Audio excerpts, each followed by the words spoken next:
our members and our distinguished panel of experts to today's hearing that will focus on how the Navy gets ready and the current state of Navy readiness. I want to apologize to both our admirals for being a few minutes late. We just had a long series of votes, as you know, and our members will be coming in, I'm sure, on a sporadic basis. No one will dispute that we have the most capable Navy in the world. However, a dichotomy exists when you contrast the decline in our Navy readiness posture due to decreased funding with the increase in military capabilities of many emerging powers. In January of this year, then Secretary of Defense Robert Gates admitted that Beijing's military modernization caught the U.S. intelligence community off guard. This committee and the China caucus has been trying to alert them to that fact for years, but to no avail. Now, juxtapose that against a backdrop of looming defense cuts in the United States that are expected to be submitted by the administration in the very near future. Our Navy already has insufficient resources to preserve its current fleet, let alone reverse the negative trends of years of underfunding, deferred maintenance, and gaping holes in Navy readiness. According to the Pentagon's quarterly readiness report to Congress, in many areas the Navy has not met their goals and is not prepared even with the current level of funding. For example, currently only 45% of our deployed Navy aircraft are fully combat ready for the hours that they are sailing. Everyone can do the math, but I'm startled by the fact that fewer than 5 aircraft out of every 10 in combat are prepared for their mission. We continue to see shortfalls throughout the fleet, including an almost 16% backlog for aircraft and engines, fewer spares available, and more than $850 million of unfunded maintenance requirements, to cite a few examples. During inspections in the last 2 years, more than 1 in 5 Navy vessels were deemed less than satisfactory or unfit for combat. Coupled with manpower shortfalls, an increased number of commanding officers being relieved, greater cannibalization of parts from other vessels, and insufficient training, all of these statistics add up to glaring deficiencies that are nothing short of alarming. Earlier this year, before this very subcommittee, Vice Admiral Bruce Klingon admitted that in his opinion the Department of Defense, and certainly the Navy budget, is carrying a level of risk this year, fiscal year 2012, and in the out years, that would cause me to suggest that one of the solutions to the deficit spending that I would not advise is to diminish DoD and certainly the Navy's budget. Admiral Klingon went on further to suggest that to decrease the funding at a time when we are trying to reset, reconstitute the force, and meet an evolving security environment would invite multiple concurrent diverse crises and would in fact increase risk. Fundamentally, I'm very disturbed because over the horizon I see our adversaries continuing to expand their military might while a masthead of a $400 billion cut to national defense is looming. In the last few years, the press reported that after meeting with Admiral Mullen, China's top general recommended that the U.S. should reduce its military spending, which is consistent with what we anticipate from the administration in the very near future. And while some in Congress may agree, this is not a position that I'm prepared to accept. Unfortunately, this is exactly the direction we're headed if we do not take strides to preserve the budget and our critical investments. It's incumbent upon this subcommittee to focus on today, and it's our obligation to preserve and defend strategic investments for the future. I look forward to hearing from our witnesses today not only how the Navy gets ready, but delving into detailed discussions regarding the current state of Navy readiness. Joining us today to discuss these issues are two very distinguished individuals. Vice Admiral William Burke, who is the Deputy Chief of Naval Operations, Fleet Readiness, and Logistics, and Vice Admiral Kevin McCoy, Commander, Naval Sea Systems Command. Gentlemen, as we mentioned earlier, we thank you both for being here. We're looking forward to your testimony. And now I'd like to recognize the ranking member, my friend Ms. Berdallo, for any remarks she may have. Madeline. Thank you very much, Mr. Chairman. To both our witnesses, Vice Admiral Burke and Vice Admiral McCoy, I look forward to your testimony this afternoon. Today we are going to take a more comprehensive look at the United States Navy's fleet readiness posture. The readiness of our Navy's surface fleet has been a topic addressed in detail by this subcommittee over the past 2 years under former Chairman Solomon Ortiz. The Navy has slowly come to realize that it has accepted too much risk in the maintenance of our non-nuclear surface fleet over the past decade.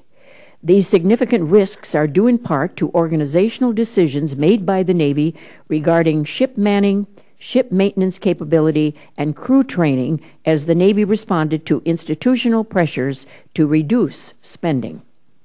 While the subcommittee appreciates the Navy's recognition that its past decisions contributed to the current high risk in maintenance of the non-nuclear surface fleet, we hope that the testimony provided by our witnesses today will address when we can expect to see tangible progress and improvement in the overall readiness of our Navy fleet. This subcommittee takes very seriously the material readiness of our surface fleet. As a result, we increased funding for the Navy's operation and maintenance account by $440 million in our fiscal year 2012 authorization bill. Now, this funding will make whole both the ship depot maintenance and aviation depot maintenance accounts. I hope that our witnesses can outline how this additional funding will reduce risks and what specific benefits this funding would have on maintenance activities in fiscal year 2012. Finally, given the results of the Belial report, significant challenges remain for improving Navy readiness. I have seen the May 11, 2011 memorandum from Fleet Forces Commander Admiral Harvey regarding changes to address the issues outlined in the Belial report, and I hope our witnesses today can discuss how these recommended changes will be institutionalized in the Navy and over the coming years. Further, what is the cost of implementing and sustaining these recommendations? Will these recommended changes be reflected in the budgets for Navy operations and maintenance over the future years' defense program? What challenges will possible reductions in the defense and the Navy budgets present to implementing these changes? We do not have a fleet of 313 ships yet, so it is critically important that we maintain our current fleet of 288 ships for the next near term. Even though the wars in Iraq and Afghanistan are beginning to ramp down, our Navy's role in projecting force across the globe will not decrease. In fact, in many instances, I see the role of our Navy increasing, particularly in the Asia-Pacific region. So maintaining our fleet is of utmost importance. And again, I thank you, Mr. Chairman, and I look forward to our witnesses' testimony today. Thank you for those remarks, Madeline. And as we discussed prior to the hearing, I ask unanimous consent that we dispense with the 5-minute rule for this hearing and depart from regular order so that members may ask questions during the course of the discussion. I think this will provide a roundtable type forum and will enhance the dialogue on these very important issues. Without objection, that's so ordered. As I mentioned earlier, we've got two very distinguished individuals who've served their country very well, bring to this committee a great deal of expertise. And gentlemen, we're both very proud of the service you've done to your country and grateful that you'd take time to come here and be with us today. Vice Admiral William Burke, as I mentioned, was the Deputy Chief of Naval Operations, Fleet Readiness, and Logistics. And Vice Admiral Kevin McCoy is the Commander of Naval Sea Systems Command. So with that, we look forward to hearing your initial statements. And Admiral Burke, I'm assuming we'll start with you, and please feel free to address the committee. Chairman Forbes, Congresswoman Bordillo, and distinguished members of the Readiness Subcommittee. It's my honor to participate in today's hearing, representing the Navy men and women, active duty, reserve, and civilian, who work to ensure our Navy is ready to deliver the full range of capabilities we possess to defend the nation. On their behalf, I also want to express our great appreciation for the work of this committee in support of their service, and in particular, appreciate what you just said, Madam, about the plus-ups in 12 in the readiness accounts. Certainly, we appreciate those, and I'm happy to address how those will help us. I was asked to begin today by discussing briefly how we generate ready Navy forces to meet the requirements of the combatant commanders for named operations, presence, or major combat operations. Back in 2003, then Chief of Naval Operations Admiral Vern Clark directed the fleets to develop a new approach to preparation and employment of Navy forces. The idea was to figure out how to get more of them out there at any given time. So what came out of that was what we call the Fleet Response Plan, and what it replaced was the IDTC, or the Interdeployment Training Cycle. I'd like to begin with a simple slide that explains the elements of the plan. Do you have those slides? You do? Okay, good.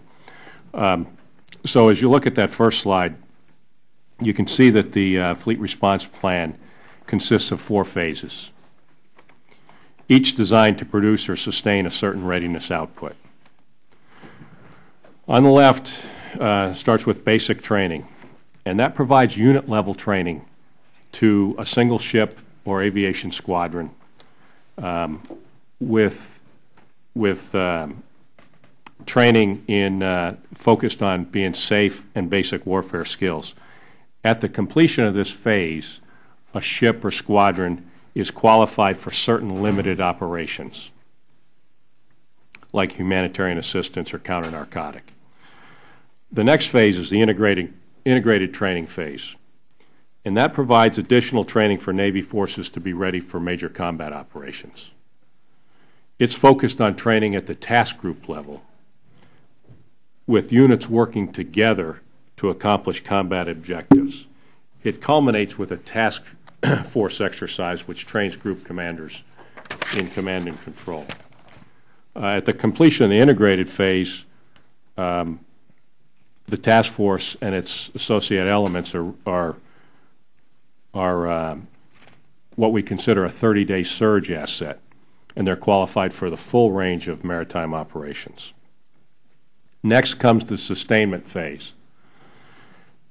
That's where the task force will conduct both virtual and live training as necessary to maintain a high state of readiness, and will normally be scheduled for 1 or more rotational deployments, depending on the length of the sustainment phase and the global force management requirements. And I'm happy to discuss the global force management requirements later if that's desired. Now, after they come back from deployment, ships and squadrons and the task force in general will maintain themselves at a readiness level to be a 30-day surge asset for the length of that sustainment phase. Then the maintenance phase is set aside to accomplish maintenance, but from a ship perspective, that's when many of the individual members go off to schools and get individual training to allow them to contribute to the unit training later on. Okay, so the IDTC was focused on building readiness in the minimum time required. That's the old system, prior to a single scheduled deployment. The new system is designed to build readiness over a period of time and sustain readiness for a significant period of time. So if you'll move to the second slide, you can see 2 different schedules on there. The top one being the IDTC, and what you see there is in yellow is a maintenance period, a notional maintenance period of several months, and then a kind of an open period. And in that area, we didn't have the direction we had in the current system. So ships would do a bunch of things. They might be a bunch of exercises or operations, but they weren't focused on getting to a certain type of or certain level of training. Then you would go into this workup phase, which was dedicated to getting the ship ready to deploy, and then the single deployment. And so you can see there's a couple opportunities in there circled in red where those are lost opportunities for operations. In the FRP, on the other hand, you have the same sort of maintenance period followed by a basic phase where you go through exactly what I just explained. You build basic skills in the unit level, then go to the intermediate where or the integrated where you build skills for the task force, finally to the sustainment period, in which you can see that's a significant period of time. It is more than a year in length, and so there's an opportunity for 1 deployment or 2 deployments or a long deployment. So that we think that FRP scheme is the right way to go because it generates the opportunity for greater forward presence. Now, the readiness challenge that we have today is that the continuing demand for forces exceeds that which we have, which we can provide. So we have the combatant commanders in a situation where they drive demand, and their demand is relatively unconstrained except by the global force management process, and we have a limited supply of forces. So the global force management process addresses that, but then there is a request for forces that is outside that process that we have to deal with, and I'd be happy to talk about that as well. But when you have these additional deployments, you sometimes impact the maintenance, or you impact the training, which will impact the maintenance. So what we have is one event cascading into another, and so we don't get either of them quite right. And on the family side, an average of 50 ships a year since 2005 have violated one or more of the OSD or Navy standards. And so there's going to need to be such as deployment length, dwell time, or time in home port, compared with an average of 5 in years prior to that. Now, my responsibility is the sustainment of our current force, including Navy shore infrastructure, and we must deliver the expected service life of our current platforms to provide future capacity to meet the Navy's Navy and nation's needs, and our shore infrastructure must support our warfighting platforms and our sailors. For FY12, we focus first on supporting our deployed forces and then on achieving expected service life of all our platforms. The President's budget for FY12 balances risk across the entire Navy program to achieve the strongest current and future readiness outcomes. Again, I appreciate the opportunity to be here with you and look forward to discussing the Navy sustainment programs with you. Thank you, sir. Thank you, Admiral Burke. Admiral McCoy. Yeah, Chairman Forbes, Ranking Member Bordillo, distinguished members, it's a pleasure to be here with you this afternoon with Admiral Burke to discuss this topic. When I came into my command 3 years ago, the readiness and sustainment of our surface forces was my #1 priority.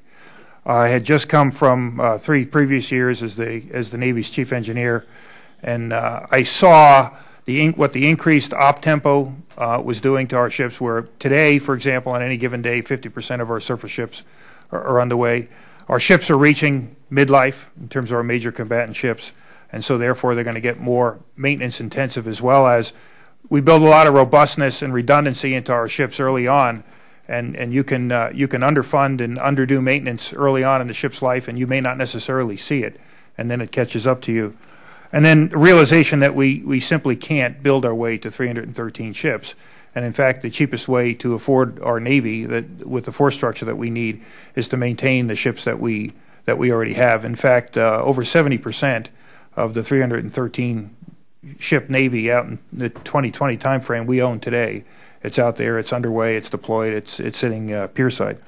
So we brought all of our attention on solving this problem, and the last piece was a recognition that we had a disparity between how we were maintaining and sustaining our non-nuclear surface forces compared to our submarines and our aircraft carriers. So we implemented 3 initial series of actions. The first was to make sure that, just like we do for submarines and aircraft carriers, we build rigorous class maintenance plans, engineering-based, with the fundamentals. They're required to get each one of our ships to their full expected service life. And every one of our ships has a defined service life when we go ahead and build the ship. For example, a DDG 51 Flight 2A ship, we're expecting to get to 40 years. An LCS is 25 years. A cruiser is 35 years. And each one of our ships has a defined, and we base our future force structure plans and our shipbuilding plan on getting those ships to their expected service life. We have no problem doing that with submarines and aircraft carriers. As a matter of fact, I'm proud to say that today USS Enterprise is 49 years and 8 months old, and it is underway on deployment. Its first deployment was associated with the Cuban Missile Crisis. And submarines routinely reach their end of service life. And so how do we build those engineering rigor And we've stood up an organization. It's today in Norfolk. We have 120 people that build the engineered class maintenance plans and keep track of the required maintenance on our surface ships every day. And we have funding laid in now to go ahead and do that. The second piece was we had to build a comprehensive assessment and sustainment plan for our surface ships. Quite frankly, we stopped looking in an organized manner through the late 90s and the early part of the 2000s. We started looking with outside eyes in detail at our ships. And so one of the first things we did was we partnered with the American Bureau of Shipping and said we want to use what they use to keep about 10,000 ships in class around the world every year. And we didn't want to reinvent the wheel, and we built a very efficient process. And so far, we've put about 20 ships through that process. Actually, when the ship goes in dry dock, we do about 5,000 to 6,000 ultrasonic tests on key structure and tanks, and we inspect distributed systems, the things you need to make sure a ship will last 30 or 40 years. We go do that now, and we have a plan through the end of 2017 to just about get every one of our surface ships through that process. We also built rigorous assessment and sustainment plans around the deployment cycle that Admiral Burke just talked through. So, for example, before a ship comes into major availability, we now send people down to do hand-over-hand inspections to make sure we thoroughly understand the work package and pick up any last-minute things. Prior to deployment, we do grooms and things like that. And so the last piece of it, the third leg of the stool, if you will, was to rebuild capacity and capability at the regional maintenance centers. And that was for twofold. One was to oversee contractor cost performance and quality performance, and the second was to reestablish the intermediate level capability that we had let atrophy, and that's so important for ships right next to where they tie up to have repair capability, so that we don't build this backlog of little things that become bigger things, and so sailors can come off the ships and see their equipment torn down and have a better capability to repair their stuff underway and be more self-sufficient when they get underway. And I'm happy to say, just 2 weeks ago with Admiral Harvey, the Atlantic Fleet Forces commander, we went down to Mayport and we re-stood up the eye-level capability and reopened the shops that we had closed a number of years ago to service the 19 surface ships that are in that area. So I would tell you, for 3 years now, we've been working this. I worked very closely with Admiral Belisle when he was working on the Belisle report, and he did a great job of tying these issues together with other things in terms of manning and training to build a comprehensive story. And then the last piece is we've been working very closely. I've received great support from the 2 surface type commanders, the 2 fleet commanders, the CNO staff, and the CNO himself to build the resources necessary to fund the programs that I just talked about. So I'm very happy to answer any questions you may have, and thank you for your interest in this subject. Thank you, Admiral McCoy. And to both of you gentlemen, I just want to tell you a little bit of the logistics. Our members asked a question a little different than some of the committees that have a more formal structure where one member will ask something for 5 minutes and then they alternate. If they have anything related to that subject matter, they may chime in so we can have kind of a dialogue and a discussion. And I want you guys to have all the time you need to respond, so it's not a gotcha thing. You get a chance to look at your answers and bring them back. We want to begin by reiterating what I said at the beginning, and that is how much we appreciate all you've done for the service to our country. We recognize that. We thank you. Both of you bring an enormous amount of expertise to this hearing.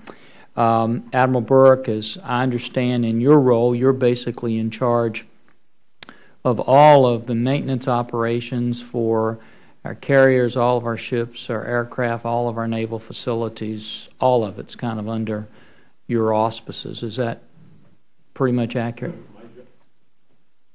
My job, sir, is to get the resources for those areas such that Admiral McCoy, his counterparts in the aviation, can execute the maintenance and execute the readiness. Yes, sir. Yeah.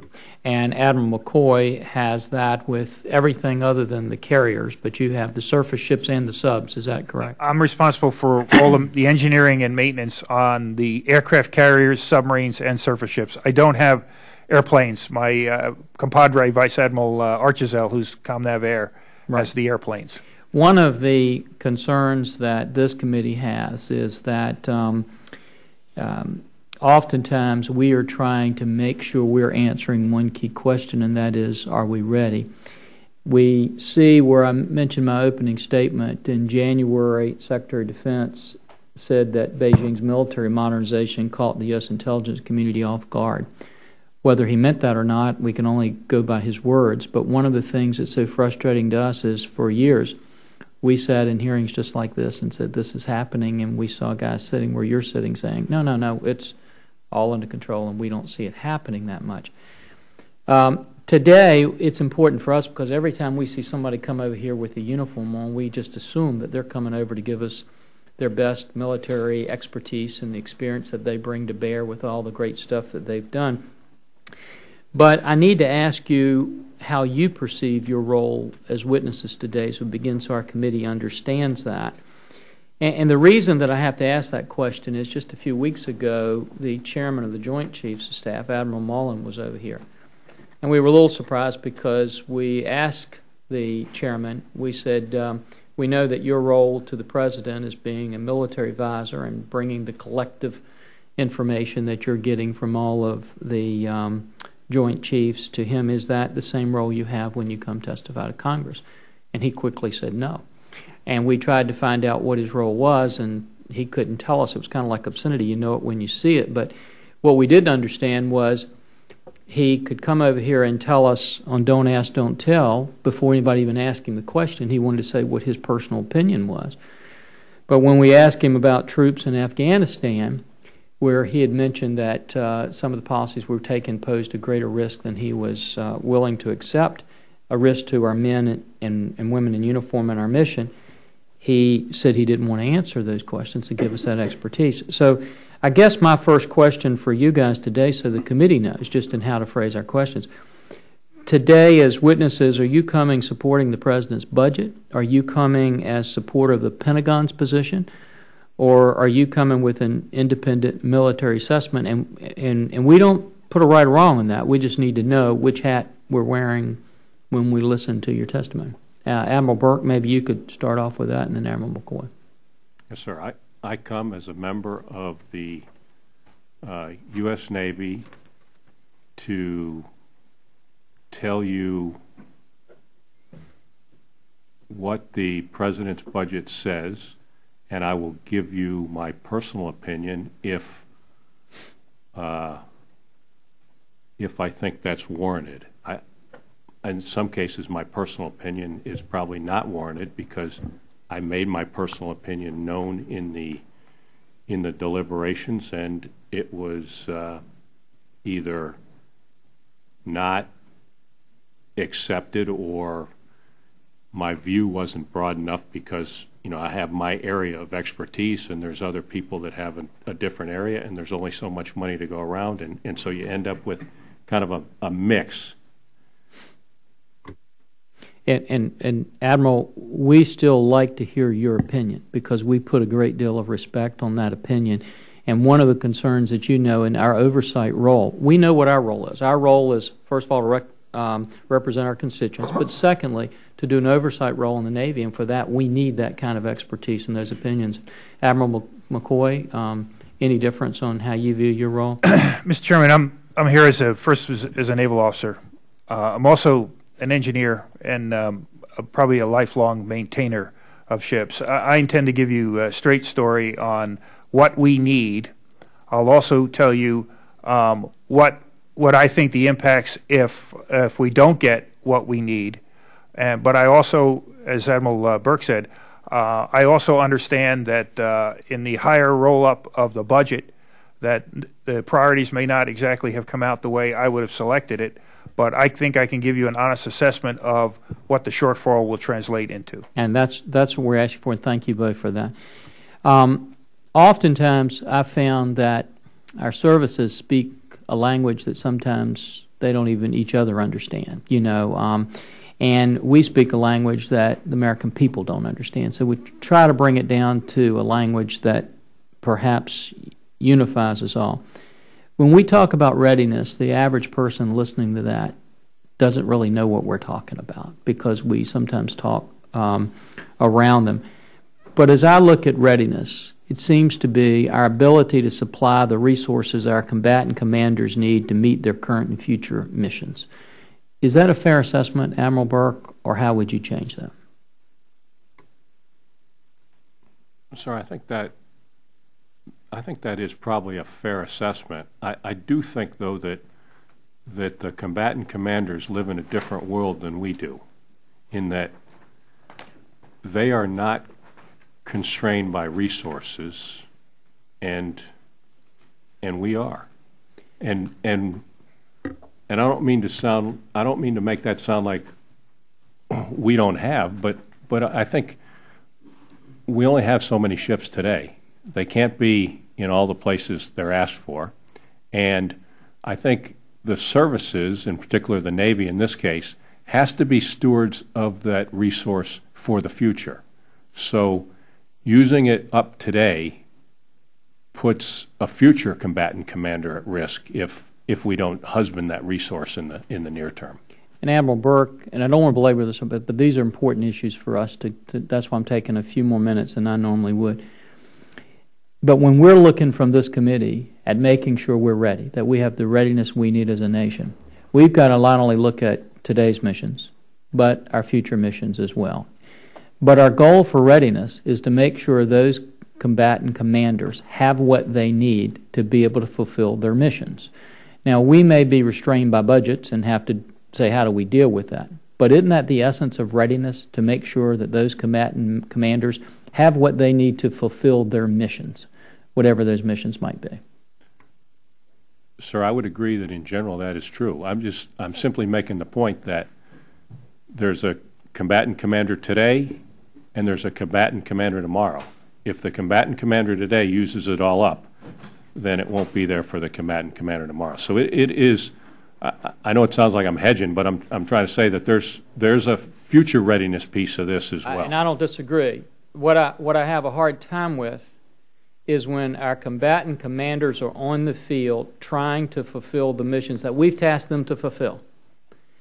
We want to make sure they have the resources to do those missions. That's what this committee should be about, I would think, as a readiness subcommittee.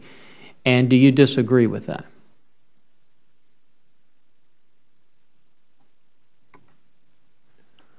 I don't disagree with it. I'm just saying there's a caveat to it, and that I think the committee ought to recognize. Admiral McCoy?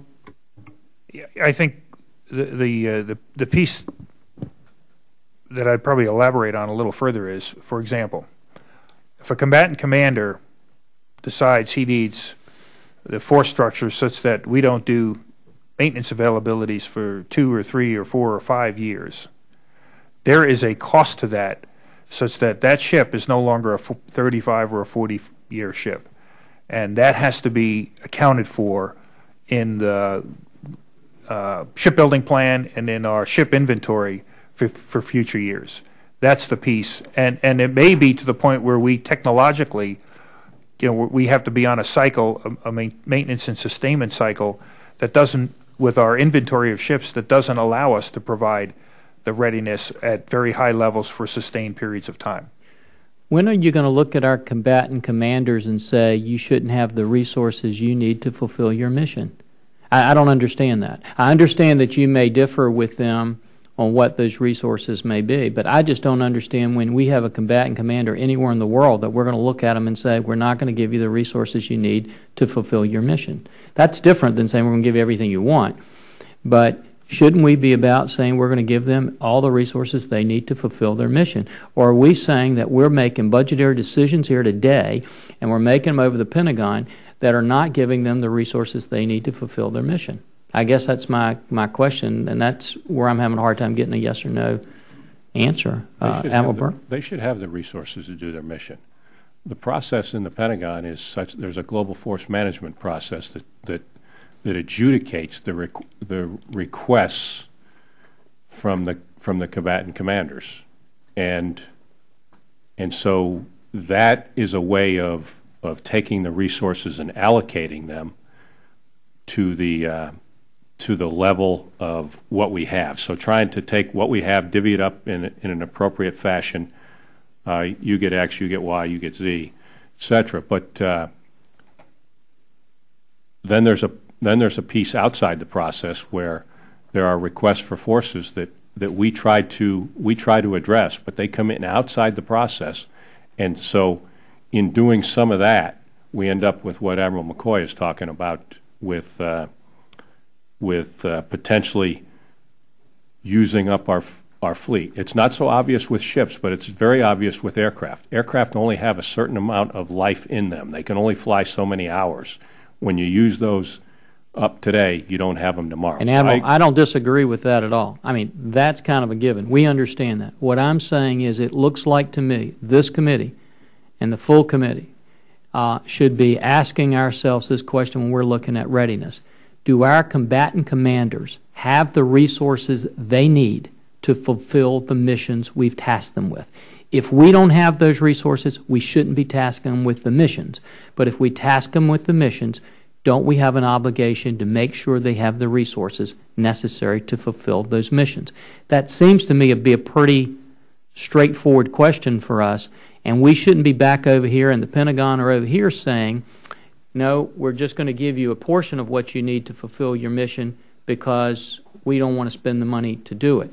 So my question to you is, at what time do we look at any combatant commander and say, we're giving you a mission, but we're not going to give you the resources to fulfill your mission? That's different than a wish list. That's when do we look and say, we're not going to give you the resources you need to fulfill your mission? I don't think we do. I think we just, I think if they don't have the resources, then we would change the mission or... So then it would be fair to say that from our perspective as a committee, we should be looking to determine readiness based on whether or not we are able to give the resources that our combatant commanders need to fulfill their missions, both today and the future missions they have. Yes, sir. Is that fair? Admiral McCoy, would you disagree with that? No, that's fair, yes, sir. Okay. Now, in making that assessment, do we have any objective bars, thresholds, or standards we use to make it, or is all this just kind of subjective that we kind of know it when we see it?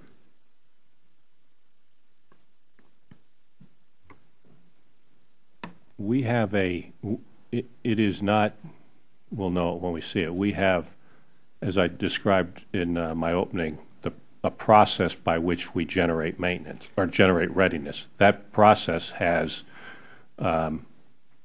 specific requirements that the units complete, that the task group or task force completes before it is certified by the 2nd or 3rd Fleet commander to go forward and do its deployed business. In determining our readiness, do we rely on the QDR at all? No, sir. So you don't look at the QDR at all to determine how do you know what the missions are going to be for our combatant commanders both today and in the future? What do you use as your touchstone to measure those missions against? Let me make sure. The quadrennial defense review?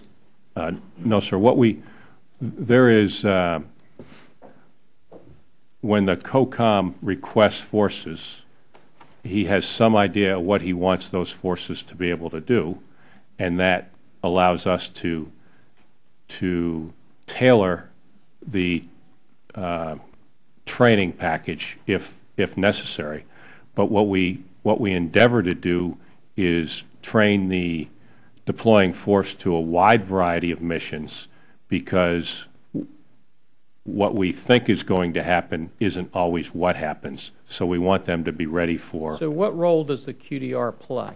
In other words, if we're looking at this laydown of what we believe our risk assessment is, what role does that play? Does that play no role at all in determining our readiness posture? I think the QDR, sir, is designed to look at what the future might be, and what the forces necessary to deal with the QDR would be. So I believe it's more a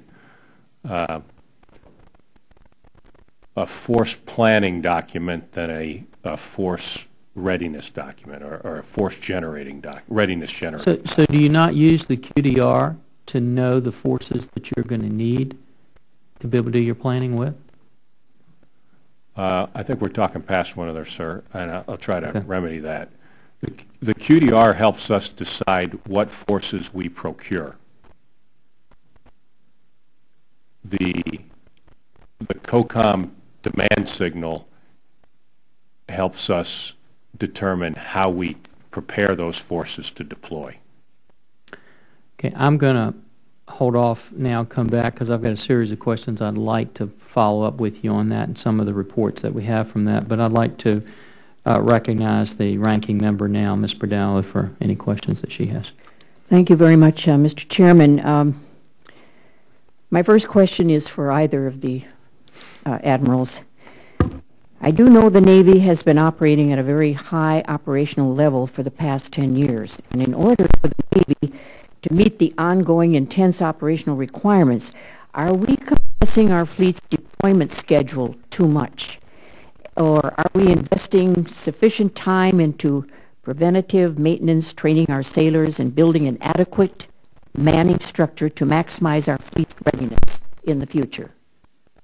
I guess I'll hear from both of you. I'll take it. That is one of my concerns, ma'am. And it gets back to the conversation I was just having with the chairman. It's the potential overuse of our platforms. And so that overuse makes them last less time or precludes the opportunity to do the necessary maintenance. And what the ground forces will call reset, we call reset in stride. That is, they need to get a certain amount of maintenance every so often at the engineered required level. And if we don't do that, we're not going to achieve service life. That's the ship's set. On the air side, we're going to fly the wings off them. They only have about 6,000 or 8,000 hours in those planes. If we don't get them, if we use that up in 10 years, they'll last 10 years. But we plan on them lasting 20, 25 years. The other thing that happens with some of the deployments we've had is those deployments prioritized for the combatant commanders' requirements. That's what we've done, and so now what happens is you run into a maintenance that gets shortchanged or a subsequent training. So one cascades into another, which cascades into another, which cascades into another, and you end up with a less ready ship or less ready because of that. Admiral? No, it's this. I think this is an issue. It's something that we're closely with surface maintenance, particularly now that we are putting the resources and the focus on it. One of the things that you can do when you have a series of smaller compressed availabilities is you can't efficiently do the deep maintenance that you need to do. We're looking at cycles similar to what we do with aircraft carriers, where we have a 30-month cycle that allows us a 6-month period in there to do deep maintenance. What is the right mix in there for surface ships? So this is one issue that we're tackling right now inside of Navy. Thank you. My next question also is for you. I'm not familiar with the technical nuances of combat operations of a ship, but I have heard repeatedly with tactical data link coordination and standard protocol on board our surface combatants. I think the network is called 16, and I'm wondering any improvements to establishing a high-fidelity common operational picture to ensure a more stable, dependable depiction of the domain operations at any point in time. I'd like to hear from both of you. Ma'am, there are challenges in that area. You have it absolutely right. We are working on that one. I don't know specifically what the progress is that we've made, and I'd be happy to get back to you on that. All right, Admiral. It is an area that we're working on, ma'am. It has to do with interoperability between sea and air assets, and we'd like to take that one for the record and get you an up-to-date response. Thank you very much, and I yield back, Mr. Chairman. Thank you. Gentleman from Mississippi is recognized. Mr. Plaza. Thank you, Mr. Chairman. I'd like to thank our witnesses for being here today, for your service to our country. Thank you very much. Our U.S. Navy is the world's greatest power projection force, and despite being at the lowest ship levels in decades, the fleet remains one of our greatest national assets. This is an asset that we should be nurturing and ensuring. We must continue to grow this asset to meet all of our current requirements and ensure that future capability needs are met. In my opinion, this means continuing to grow our fleet, supporting a robust shipbuilding plan, and ensuring that our current ships meet their projected service lives without major problems. One thing I'm curious about is the use of composite materials in our Navy as both replacement parts and original parts. So Admiral McCoy or Admiral Burke, whoever is the most knowledgeable on this subject, while much of the discussion has been focused on the Navy's past performance with respect to the operation and maintenance of its surface fleet, I'd like to shift the topic slightly to talk about, composites. So I have a number of material manufacturers in my district, composite materials, and I'm aware that composite materials have been introduced in several Navy ship programs. What is the Navy's experience to date with composites? Yes, sir. We are trying to use composite replacement parts everywhere we can. Great examples are, for example, topside electrical boxes, telephone boxes, electrical plug-ins all over the ship. Great success stories, composite deck ratings. Every place we can, we're trying to use composites. So particularly on, for example, LCS-1, we see in the waterborne mission zone that use of composites really improve corrosion performance. Corrosion is one of our biggest cost drivers in the Navy, and so we're trying to use composites everywhere we can, sir.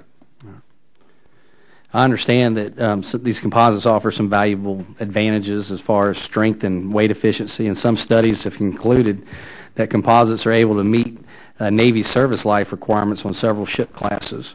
Do you anticipate the Navy will rely on these types of materials even more in the future?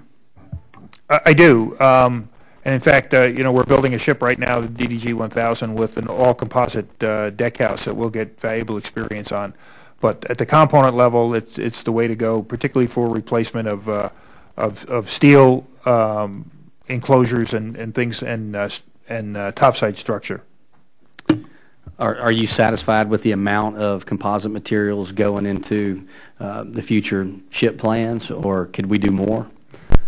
I think we could always do more, and I think that's the partnership that we have to continue to have with the shipbuilders, who are really kind of the deck plate experts and giving us ideas and opportunities on how to further expand the composite use.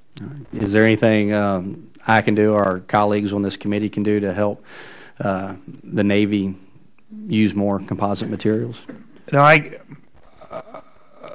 I will get back to you if I see the opportunity. I will tell you, for example, I just spend a day twice a year. There's a big group of Navy and industry folks that get together. It's called Mega Rust, and I go at least once a year. It doesn't sound very exciting, but there's hundreds of people. Some people estimate 20% of all DoD budget goes to fighting corrosion. But I regularly have people coming into my office showing me their products, and we try and fast track it. It's not just composites; it's things different metal treatments for corrosion resistant. This is one of those things that gets an open door to my office. Let us know how we can help. Yes, sir. Thank you, gentlemen. Appreciate it. I yield back. Thank you. And Chair recognizes now the gentleman from Connecticut, Mr. Courtney, for 5 minutes.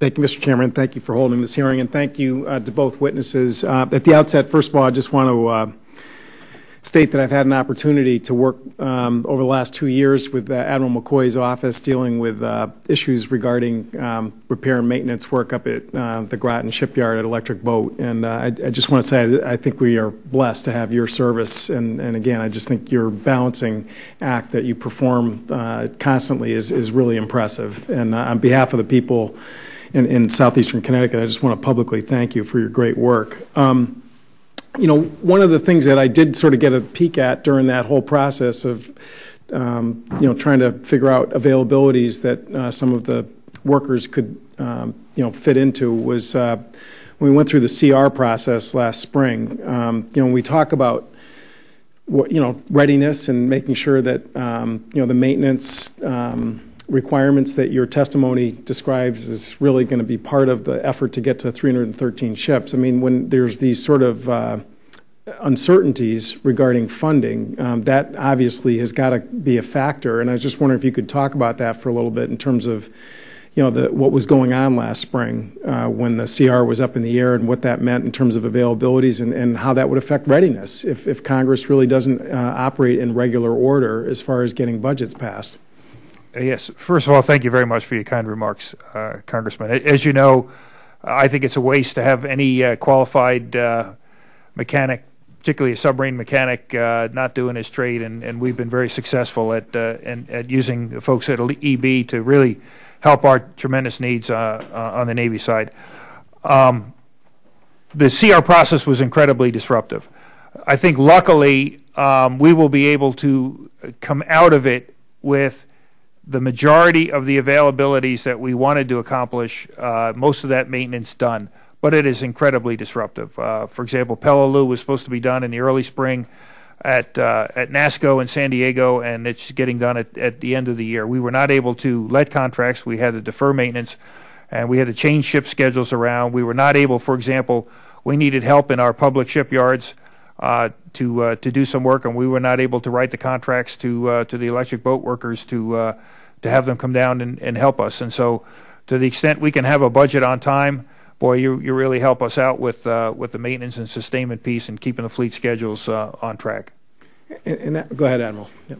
Yes, sir, Mr. Courtney. It also impacts ship operations as well. So there are some deployments that are lesser deployments than others, and so we are forced to decide whether to do those or not, and try to you know, kind of bet on the come that there will be a budget or not.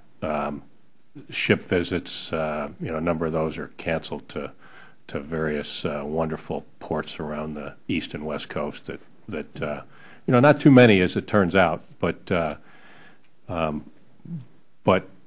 it also creates churn. You know, what are we going to do with the schedule? What's the ship going to do? And so that the combination of maintenance and operations they're both impacted by a continuing resolution. Thank you. And Admiral McCoy, I just wonder if you could just sort of describe for the committee again the process that you use with that sort of you know, industry working group in terms of looking at maybe shortfalls of workers in one yard versus another, and how that operates. Because frankly, I think that's helpful for us to understand how you're trying to balance the maintenance needs. Yes, sir. We have inside NAVSEA is about 60,000 civilians. About half of them turn a wrench every day for a living. About a little less than 30,000 turn a wrench for a living and work on our nuclear ships, our submarines, and our aircraft carriers. We experience peaks and valleys through the year, and we rely heavily on augmentation of our organic workforce at the 4 nuclear shipyards. We rely on Electric Boat and Huntington Ingalls down in Newport News. The folks that work on nuclear ships are highly skilled. They have a significant amount of experience, and it's not somebody that you can just hire off the street. As a matter of fact, we tell people it takes longer to train a nuclear welder in this country than it does a surgeon because of the level of experience that they have. And so we meet every single month with the 4 naval shipyards, Electric Boat, and Huntington Ingalls, and we go through not only at the trade, the shop 38 mechanic and outside machinist mechanic, but also the individual trade skills below that, an air conditioning and refrigeration mechanic, a hydraulics mechanic, all within that shop 38. And we project out for the year how many people we need and at each place and how many people we have. And we are constantly moving workers around. On any given day, there's about 200 workers in the 6 nuclear yards, the 4 public yards and the 2 private yards. There's about 200 or so workers. Some months it's more. For example, this for the next couple of months, 170 electric boat workers will be required to augment the public shipyards to get the nation's nuclear work done. And so we treat the workforce of the 6 nuclear yards as a very precious commodity, and are constantly balancing the pluses and minuses and sending folks here and sending folks there. And we've been very successful at doing that, and we continue on. Thank you. I'll yield back. I'll save a question for later. Okay. Thank you, Mr. Fortney. Now, the chair recognizes Dr. Heck from Nevada. Thank you, Mr. Chair, and thank you, gentlemen, for being here today. And interested to see the Navy go into the fleet response plan. I think you'll find it very successful, as the Army has found the ARFAGEN model to be very successful in a similar pattern. And that'll be my only gratuitous Army comment for today, Hua. We've talked a lot about hardware ships. I tend to concentrate more on the personnel readiness side, considering that we can have the best hardware in the world, but if we've got nobody to man it or staff it, it really doesn't do us any good. In the final report of the Fleet Review Panel, Surface Force Readiness from last February, some of the corrective actions that were to be taken for manning were to increase billets, primarily, I think it was 1,120 personnel billets for optimally manned ships in order to perform preventive and corrective maintenance, and then an additional 285 shore billets. Where are those billets coming from? Is that within the current manning caps? Is that a movement of billets from one location to another? But where are you going to find those available billets? Sir, those are within of current caps, so they'll come from things that we consider less important. So the risk analysis has been done to identify which billets can be given up without incurring any risk in those other areas where you're going to shift over to shore up these areas. I wouldn't say that there's no risk. I would say that... But the risk-benefit analysis says that the risk is acceptable to move those billets. Yes, sir. The other thing I found interesting was that there was only a 61% fit classification on board ships. Why such a low percentage? And the goal was to get it up to 85%. What eats away that only has you at a 61% fit classification? This is not my area of expertise, but I'll take it for the record. But let me tell you roughly what I think on this one. For years, we operated on a fill model. So that was essentially you have a billet, we'll put a person in it. Fit says that not only will we put a person in it, but we'll put the right person in it, and that will be both rate, fire controlman, and NEC, which is specific schools or specific capability within that. And so in many cases, we now have the right person at the right grade, but we don't have the specific school. So that person may need to go to another level of fire control school. And so that's the challenge we have right now, and so we're trying to remedy that. And I know if it's anything like the issues that we have in the Army, getting enough school slots is always a problem. Are you finding that a big one, and maybe you don't know, but you can find out, is part of the issue having enough available school slots to get these individuals into to be trained? Or what is the issue with them not attaining the level necessary to be classified as fit? I will definitely take that one for the record, sir. Thank you. I appreciate it. Thank you, Mr. Chairman. I yield back. Thank you. Chair recognizes the gentleman from North Carolina, Mr. Kissel. Thank you, Mr. Chairman, and thank you, gentlemen, for being with us today. Admiral Burke, you said a couple times a limited supply of forces. What were you referring to and the big picture there, and what does that affect? What I'm referring to when I say we have a limited supply is we only have 285 ships. And as a submariner, I'm most familiar with the submarine model, where COCOM demand is for about 16 or 18 sub-SSNs at any one time. We deliver about 10 SSNs at any one time. So, and why do we only deliver 10? Because that's all we can afford to deliver. So when you were talking about limited supply of forces, you were talking about specifically ships, not personnel, not aircraft, not missiles, or equipment for the ships? You're talking specifically for ships? I'm talking about ships as a representative of the entire Navy. So the same sort of thing happens with aircraft. But the aircraft in the Navy are typically on ships, so they're part of that process. So in other words, we frequently get asked to deliver more carrier presence with the carrier and the aircraft than we can deliver.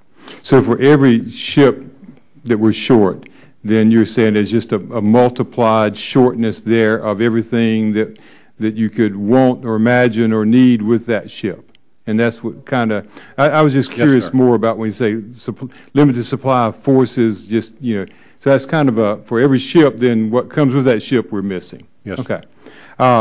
And Admiral McCoy, you mentioned a percentage of ships being deployed, and I know we had some charts here, and I probably, it's on there somewhere and I just missed it, but is there a optimum level that we operate against and saying this is the percentage that we would like to have deployed at any one time in order to have the rest and retrofitting and everything else that we need going on at one time? Is there a percentage that we shoot for, or is it just kind of vary to tempo levels, or? Let me take that one. Okay. There are, first of all, there are about 12% of our forces forward deployed.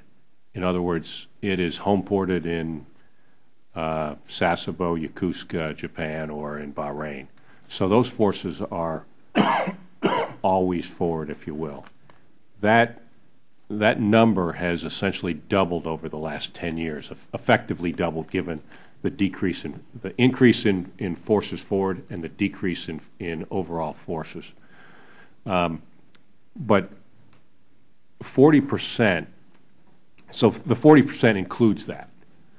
What we've done over the last several years is by increasing those that are forward deployed, we have taken those that are rotationally deployed, those that deploy from Norfolk and Groton and San Diego and Hawaii to go other places. We've taken that number and kept it the same, even though the force is dropping. The force size is dropping. So where we are today is we're not at a sustainable level. 40% is not sustainable in the long term. Is there a percentage that would be, all things being equal, more sustainable? Well, in the submarine force, that number is about 22%. Okay. So 22% are forward at any one time. And one other question, Admiral Burke. You talked about that with aircraft that there's a certain number of hours you get to fly them. And with the delayed delivering of the F-35 and the more hours that we're flying on the wings we have now, where are we heading to? Are we heading towards a point we don't have the aircraft that we need, and how soon might we be there, or what are the consequences? What do you foresee there? The delay in the arrival of the F-35 is a challenge for us. It will add hours on those other aircraft that we call legacy aircraft. It will add hours to them, and those hours are costly, particularly at the end of the aircraft's life. And how many more hours do you think we have there? When are we going to reach the point where those lines start coming too close to each other? Well, we're addressing that now. We have a surface life assessment program and a service life extension program for our F-18s, and we're in the middle of actually assessing and extending some of those aircraft. So they're built as a 6,000-hour aircraft, and we're doing the engineering analysis, and we think we can get them to 8,000, and then there's additional analysis that's going on to try to get longer life out of them. But there's only so far you can go. The other thing we're trying to do in that regard is to add simulation time. So if we can, a simulator hour is cheap. If we can make it effective, we can reduce the hours on the actual airplane. Mr. Chairman, I'd like to ask the Admiral to get some more information on that and kind of project where these lines may be going, because I can, if we don't get the F-35 in and we can't get the hours there, how soon is that crisis point coming? Be happy to do that, sir. Thank you, Mr. Chairman. Thank you, Larry. Admiral, I want to come back to the questions we were asking because, I want to just be honest with you, I do not understand, and these aren't addressed to you two individuals as much as they are to the Pentagon and to the questions we have. When we're grappling with trying to make sure we have the right readiness posture, it would seem to me that it would be without question that we would determine readiness to be our ability to supply the resources our combatant commanders need to meet their current and future missions. It baffles me that we can't even answer that question first and agree on that question. Now, we might say we just don't have the budget to be able to do it. We don't have the dollars, and we need more dollars to do it.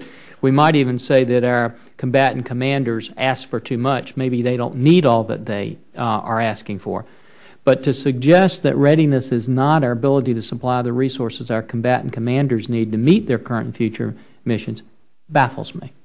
So I just want to say at the outset, I don't understand that. The second thing is, I don't know why we have the QDR if the QDR isn't going to help us make some assessments on our readiness. We have been asking for the longest time in the full committee to get a true threat assessment of what we've got out there and the risks that we may have for future missions as well as current, so we know if we're ready, because we can't turn these things on a dime in 2 years or 3 years. Sometimes it's a longer period of time. We're constantly told when the Navy wants something or the Pentagon wants something, well, look at the QDR. So I would think we would need to look at the QDR for our readiness. But I want to cite you this, which is disturbing to me. This comes from the independent panel, bipartisan. Everybody agrees that they had a consensus that said this: the natural tendency of bureaucracy is to plan short-term, operate from the top down, think within existing parameters, and affirm the correctness of existing plans and programs of record. That is exactly what happened to the QDR process. Instead of unconstrained, long-term analysis by planners who were encouraged to challenge pre-existing thinking, the QDRs became explanations and justifications, often with marginal changes of established decisions and plans. I think that's what happens sometimes when we're talking about readiness. Admiral Burke, yesterday, you and Admiral McCoy were kind enough to come meet with me prior to this meeting. Putting it in a simple language, I asked you on readiness, were we good to go? And you said yes. I want to put up a chart, if you don't mind now, on our in-service inspections, which I asked you about yesterday, and ask you guys to respond to this. Assuming that we're not going to just rely on our combatant commanders to tell us what they need, I would think we'd have some kind of objective criteria. If you look at this chart, and I think the members have it in their materials that they can look at if they can't see up there. If you go back to 2007, 2008, 2009, 2010, 2011, on our in-serve inspections, of the ones that came back either unsatisfactory or unfit for combat, it was 8% in 2007, 12% in 2008, 18% in 2009, 24% in 2010, and 22% so far this year. Is there any objective goal that we look for those failures? Any percentage, Admiral McCoy, that you would say that you'd be looking for us to say we're good to go when it comes to our in-serve inspections? Yeah, let me first say, referring back to our conversation yesterday, I told you I thought we had a good plan that we had built over the last 3 years, that we were started off on it, and that the key is to sustain the funding and to sustain that effort. And I believe that. We are not good to go today. And I will tell you that in the near term, I suspect that some of these indicators will actually, in the near term, turn a little bit harsher. And the reason I say that is for a long time we were not doing the deep, deep looks. And we are doing the deep, deep looks right now. And so that, we're going to see a backlog of CASREPs actually go up. We're going to see a backlog of 2 kilos that need to be completed go up, because we're doing hand-over-hand inspections. We're doing the grooms with the ships in the middle of the period getting ready for deployment. And so I would tell you, one of the things we're trying to answer right now with the two fleet commanders is, so what are the key metrics that show we're making progress, and what do we think that our trajectory is going to be? That is something that we're working on right now, Mr. Congressman Forbes. I think we have the right elements in place. We have laid in the right engineering rigor. We've laid in the right inspections. We've laid in the right staffing at our maintenance facilities. The type commanders have laid in the additional people that they need shipboard to keep up with the maintenance period. The top-down involvement from the fleet in terms of the standards and hands-on work with the ships, not only to get ready for in-service, but to get ready for deployment. All of that's in the right direction.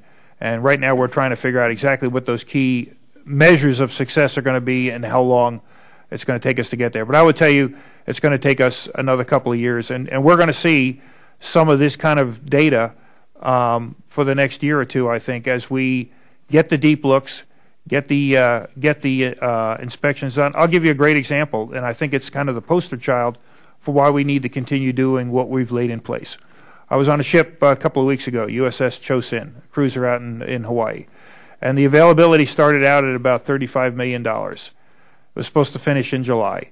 The availability is now about $70 million, mostly because of deep structure, tanks, hull, that once we put the ship in dry dock, that needed to be addressed. And it's going to extend the availability about 3 months and add about $35 million, about almost 100% growth to the ship.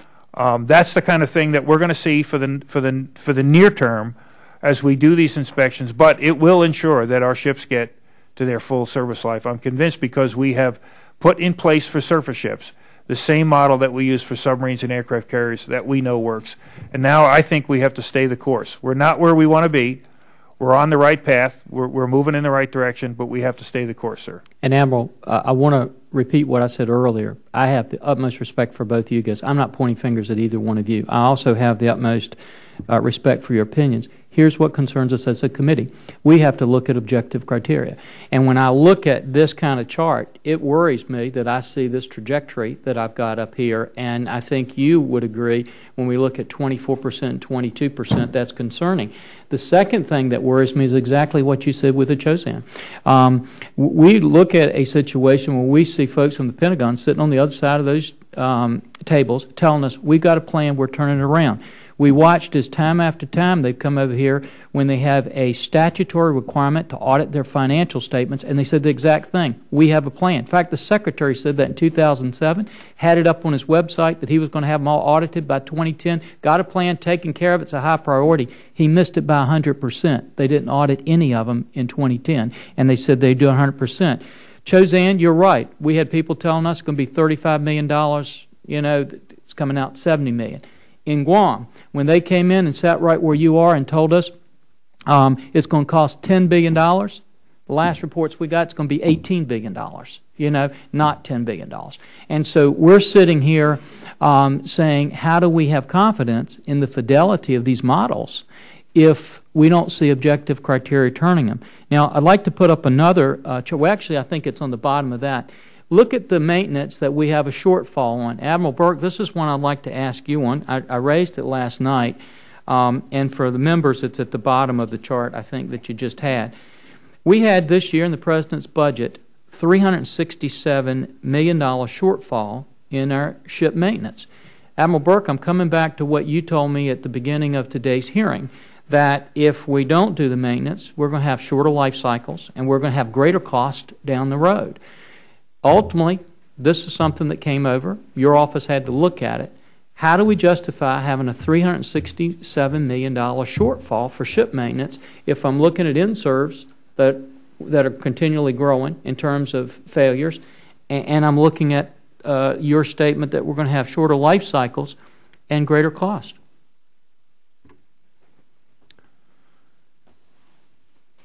I'm not happy about the $367 million. However, it was a decision that was made based on a bunch of other priorities, and ship maintenance came out short a few $100 million. The impact of that is significant. The impact is that we will go without approximately 40 availabilities. And Admiral, my concern of that, first of all, again, you know I'm not pointing at you because I know you needed that money and had it in there. I'm just saying when the Pentagon comes over and tells us everything's good to go, it's okay, we're $367 million short, that's a problem for us, especially when I'm looking at every day at China growing in the terms of ships they've got, and I know that that's having an impact on us. Can I put up another chart on our Navy aircraft? Now, these are deployed aircraft. If you would look at that, it's less than 5 out of 10 of our aircraft are fully mission capable. Our goal is 60%, and we're not reaching 45%. And yet I see shortfalls of $72.7 million for our aircraft depot maintenance and our aviation logistics of $27 million. How do we justify those proposed shortfalls in the budget that came over here if we are only at less than 5 out of 10 of our aircraft? These are deployed aircraft. These aren't ones that are sitting back somewhere. They're deployed. How do we justify those kind of shortfalls?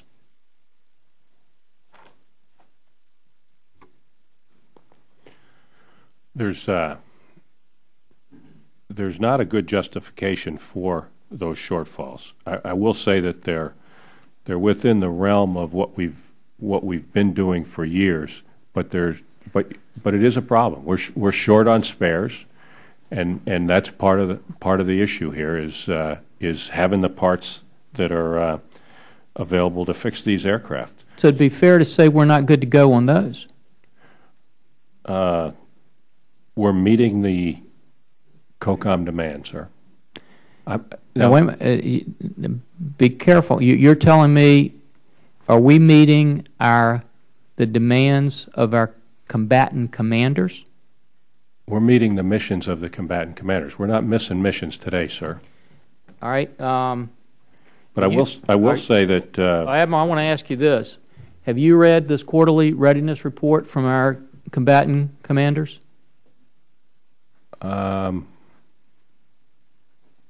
I'd have to look at it to tell you if I've read it. It is, and let me just say this. I can't talk about all this now. This is the unclassified version. We've got the classified version.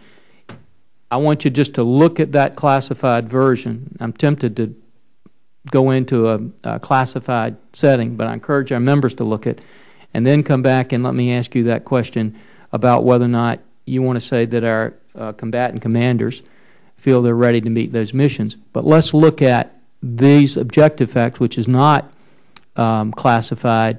I think you'd agree with me, we're not reaching the goals we've set for ourselves, which are low goals. They're only 60%.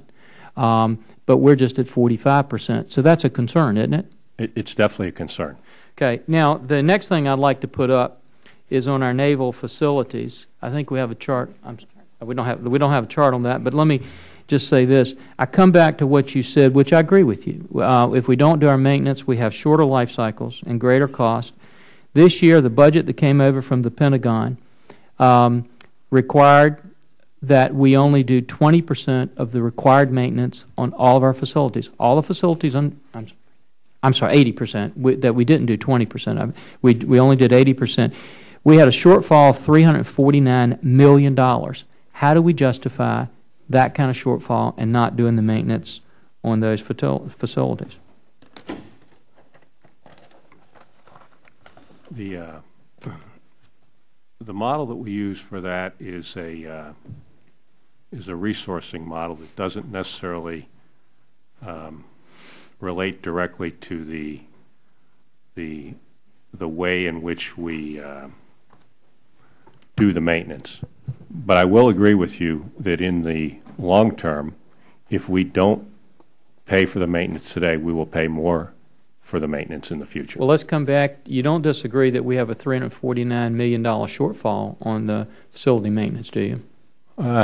Well, I think in the past, I think you won't find that anybody's funded to 100% because there's some concern about the model. So I would say that's not my question, though. As you know, my question is, I'm taking your numbers. These aren't our numbers. I'm taking your numbers of $349 million shortfall. Tell me what the numbers are. If this is a hearing on readiness and we need to know whether our facilities are being maintained or we're going to have shorter lives and greater costs down the road, what is the number? If it's not 349, is it 300 million? Is it 280? What's the figure? If you were to fund to the fully to the readiness model, it would be.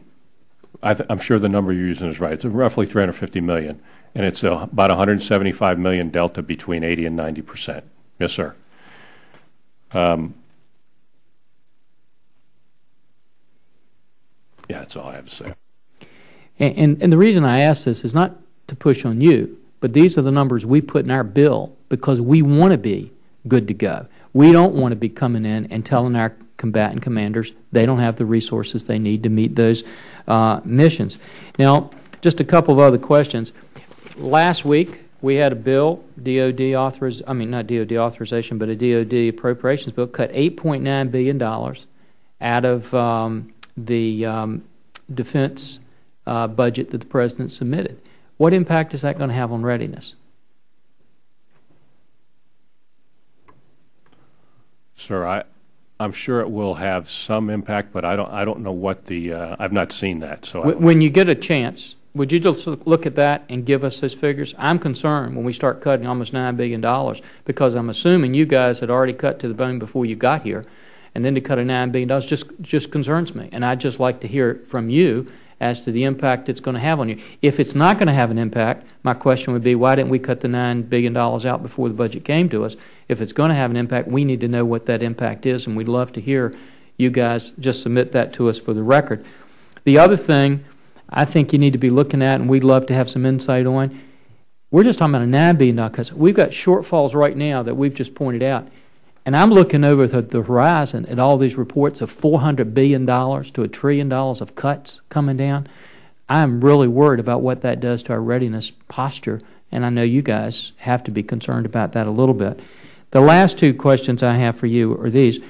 I've heard rumors. We had one report in a media outlet that said the Navy was thinking about deferring for 2 years the aircraft carrier that we currently have underway in construction. Is there any truth to those rumors that you can share with us today?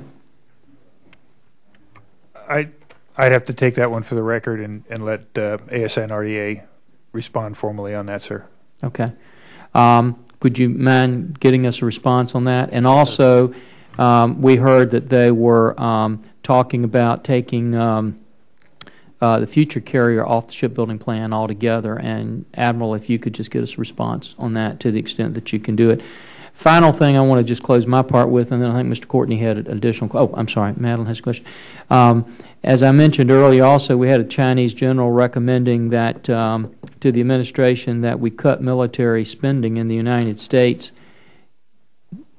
Since you guys told me that we can have your expertise and your experience, I'm going to ask you: do you feel we should be cutting military spending in the United States?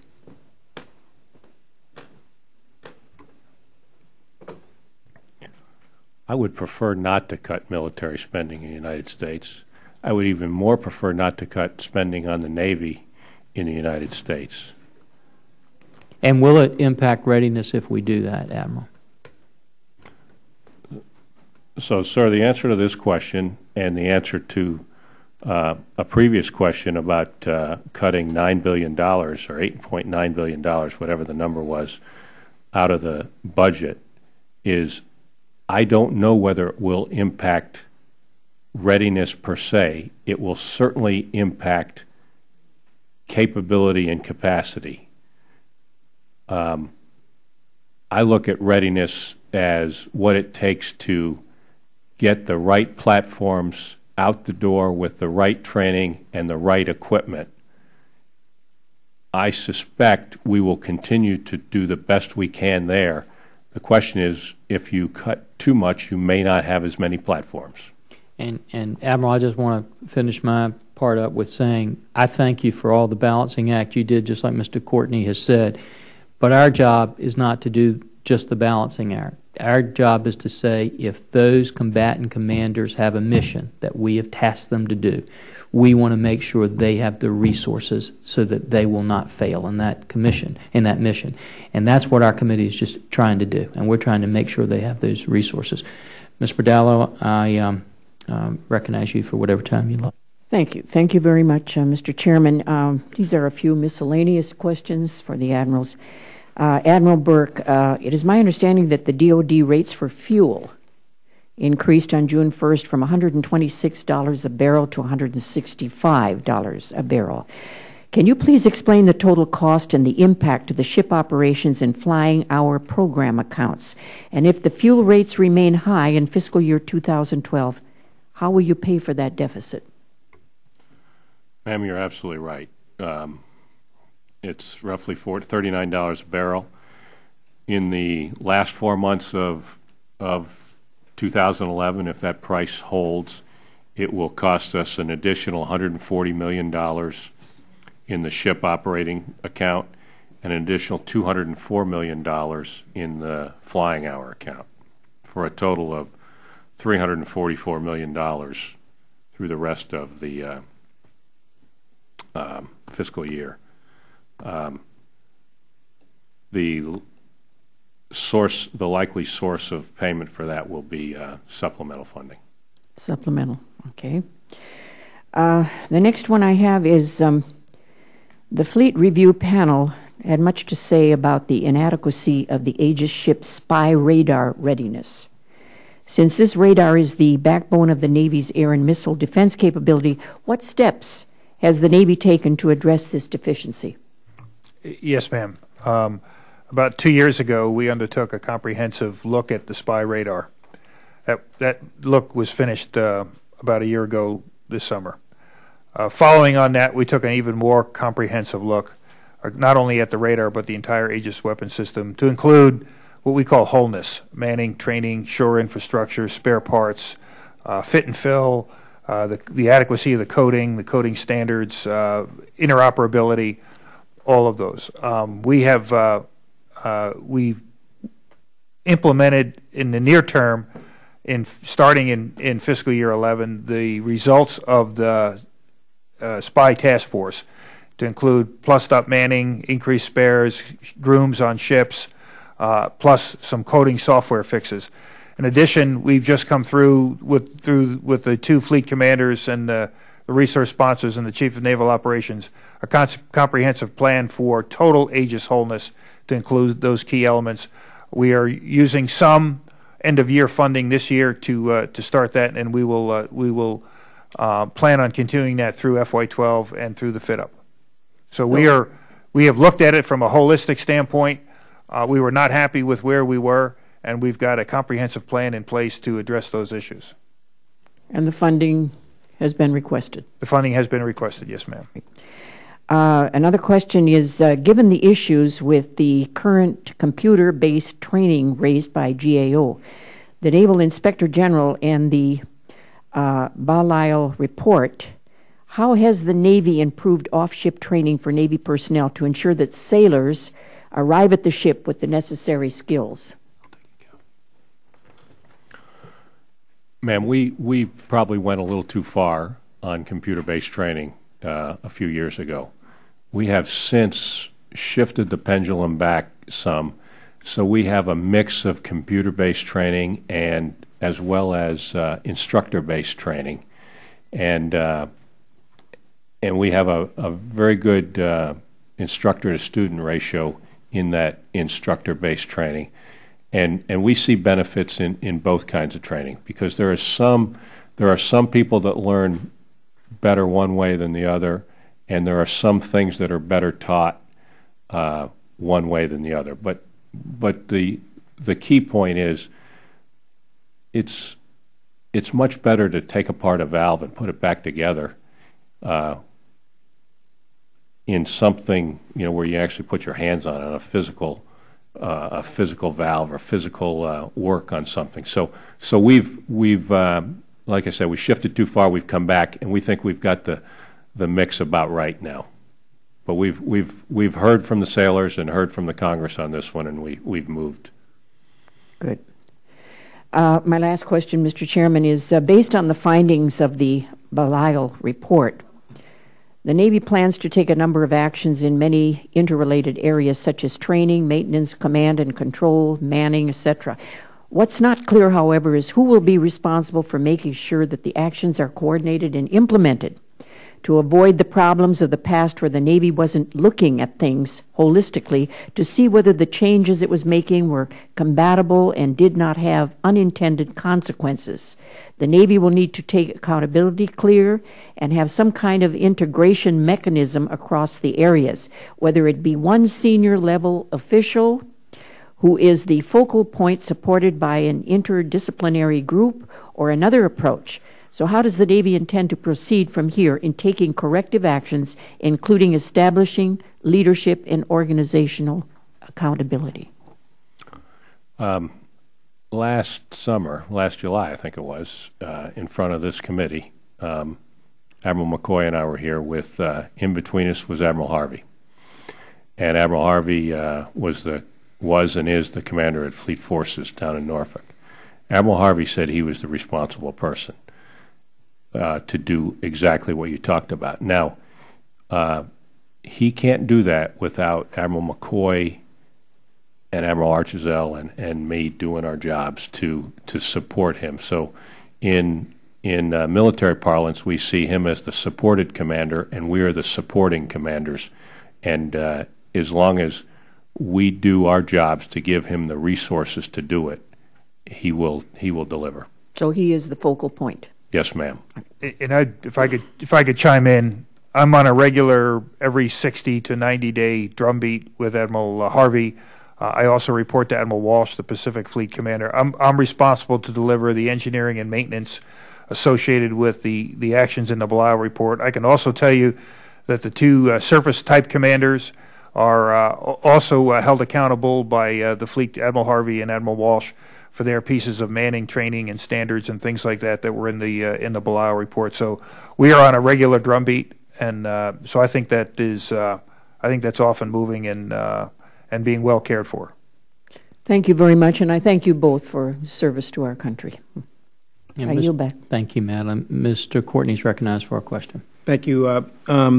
Actually, I wanted to ask two questions, if that's okay. One is, when we talk about spending in the top line of the defense budget, which, again, I share a lot of Mr. Forbes' concern, obviously that doesn't mean there's a blanket approval for any kind of spending. I mean, the fact of the matter is any system can always be more efficient, and the SSBN reconfiguration that brought the price tag down by almost $2 billion a copy that was worked through over the last year or so, is an example of where, I think that's a healthy thing to make sure that we're really spending the money as efficiently and smartly as possible.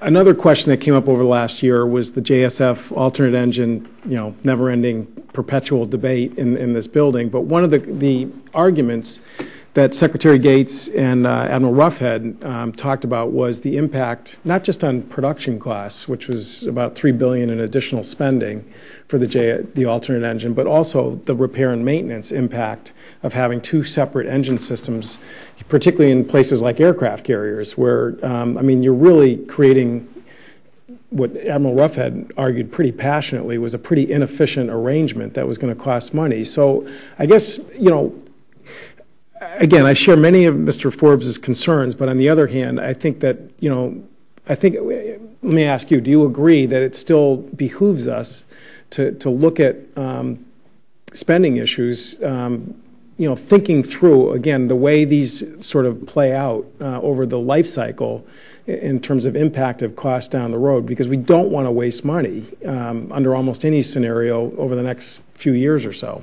Yes, sir. I fully agree with you, and I spend much of my time, and my team spends much of its time scrubbing those things that come to us from Admiral McCoy, Admiral Archizell, and others as requirements. So we dig into them to try to figure out if there's a different way to skin the cat. Once it goes past me, the same thing happens with some of our budgeteers who are very have much experience in particular accounts and look for ways to either save money that might be spent in a duplicative fashion or to look at efficiencies like you're talking about, Congressman. Because I think, we want, testimony that is very upfront about whether we're unnecessarily cutting spending, but we also, I think, would encourage input about ways that we can do things better and maybe save money as well. Can I chime in Yep. a second? We see it as our obligation, particularly given all that we deal with maintaining this and procuring this fleet, to cut what we call total ownership costs. And it's everything to do from using composites on ships to single coat paints instead of 3-coat paints. Sounds like a small thing, but it's a huge when you multiply it over 288 ships. For example, we recently saved $600 million by one study of whether we could take a class of ships from 4-year maintenance intervals to 6-year maintenance intervals. And that was $600 million over the fit-up. And on any given day across NAVSEA, we have 200 to 300 of those efforts ongoing. Some of them don't pan out. Some of them are very almost a no-brainer because the return on investment is so big, and we're constantly feeding those out. Matter of fact, for the first time, starting in the fiscal year 12 budget, we actually across the Navy went and invested heavily to put seed money to a number of initiatives that will actually reduce spending in the long run. Last point, Admiral McCoy, you testified earlier again that you have this monthly meeting process. I hope that will continue. We, again, had a few notices go out this week, and as you know, my office will be calling and just to check in with you. And again, I want to thank you for your great efforts to try and make sure that talented people get used and not wasted, and I hope that will continue. No, yes, sir, and we're heavily relying on the excess labor, if you will, at Electric Boat for the next 6 to 12 months to help us with the public shipyards. And let me finish up by saying that what Mr. Courtney said is really apples and oranges. There's no one who says that we shouldn't look at the most efficient means possible. Here's what I will stand on, and I think it's very difficult to argue with this. We hear the Secretary come in and talk about efficiencies. It's not an efficiency when you cut your maintenance down to doing only 80% of the maintenance that you need. That's just kicking the can down the road, and as you've admitted, it's going to be greater cost and shorter life expectancies when we do it. This committee needs to be on top of that. That's not good to go.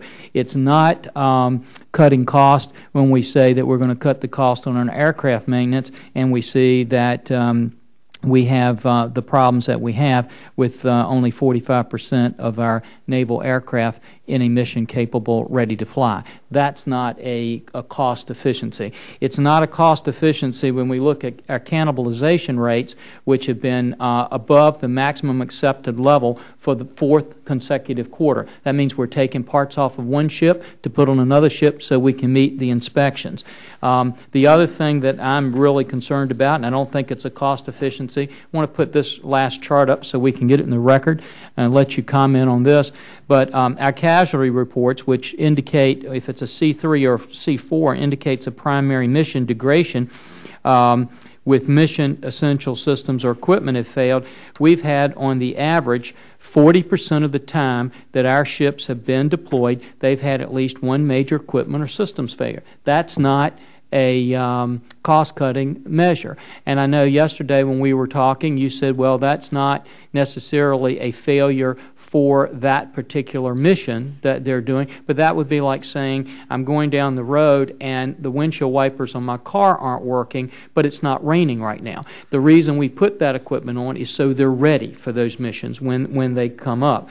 And that's the kind of thing, Mr. Courtney, I think this committee needs to be on top of, because when we come in here and say we're good to go for readiness, we're not good to go for readiness. We've got some big shortfalls that we need to fill if we're going to make sure that our combatant commanders have the resources they need to meet the missions that they need. And the final question I want to do is just one follow-up. Ms. Bordallo raised a very good question on the fuel, and you talked about the supplemental, but what are you going to do to address the FY12 costs that you're going to be having? How are we going to pay for those shortfalls due to the increased prices that you know you've already got?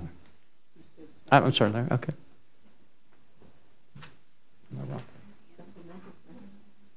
Supplemental won't come for that. But, yeah. Is that a question? Yes, sir, please. I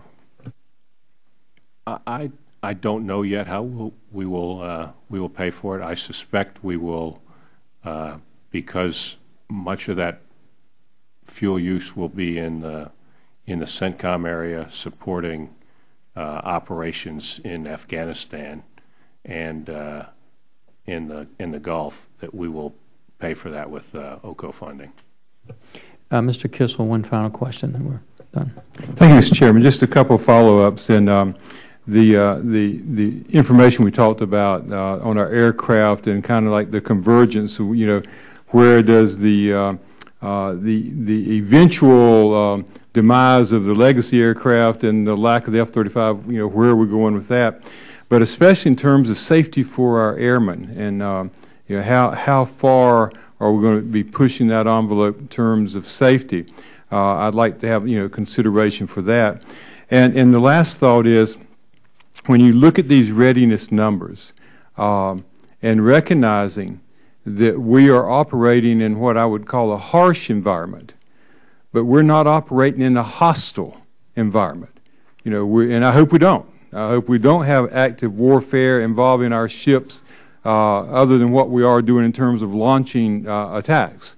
But it does concern me if we did get into a hostile situation and we have these maintenance situations without being fired upon, then where might we go? And the idea that switching from computer-based training to more realistic training, I applaud that. And I remember when Admiral Harvey said that last year, that it falls on him, and we do need to see these numbers getting better. And with that, Mr. Chairman, I yield back. Thank you, Mr. Kissel. I thank all the members of the committee, and I want to also, before we adjourn, once again thank our witnesses again for their service to the country and also for appearing before the subcommittee today. I want to also take a moment to highlight for our membership an opportunity to continue this dialogue by joining me in a visit to some of our key shipyards that we're going to be trying to arrange in the near future. And I think this will facilitate a firsthand assessment of our capabilities. And I welcome your participation and thank the Navy in advance for organizing those visits for us. And with that, if there's nothing else, we're adjourned. Thank you all very much.